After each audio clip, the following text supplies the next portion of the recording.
ভগবান শ্রীরামের ভক্তদের জন্য বড় সুখবর। রামায়ণের সঙ্গে জড়িত একাধিক পবিত্র স্থান এবার একসঙ্গে ঘুরে দেখার সুযোগ দিচ্ছে ইন্ডিয়ান রেলওয়েজ এবং ইন্ডিয়া রেলওয়ে সেন্টারিং অ্যান্ড ট্যুরিজম কর্পোরেশন।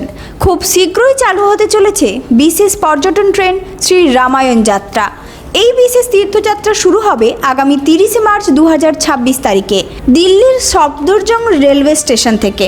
অত্যাধুনিক ভারত গৌরব ডিলাক্স এসি ট্যুরিস্ট ট্রেনে করে ভক্তরা রামায়ণের সঙ্গে জড়িত বহু ঐতিহাসিক ও ধর্মীয় স্থানে ভ্রমণের সুযোগ পাবেন।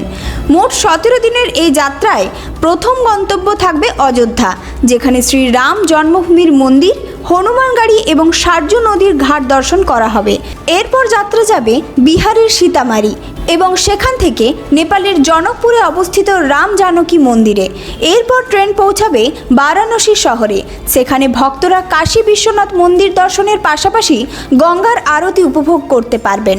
এছাড়াও এই যাত্রাপথে রয়েছে প্রয়াগরাজ, চিত্রকূট, মহারাষ্ট্রের নাসিক এবং কর্ণাটকের ঐতিহাসিক শহর হাম্পি। যাত্রার শেষ গন্তব্যে থাকবে তামিলনাড়ুর পবিত্র শহর রামেশ্বরম।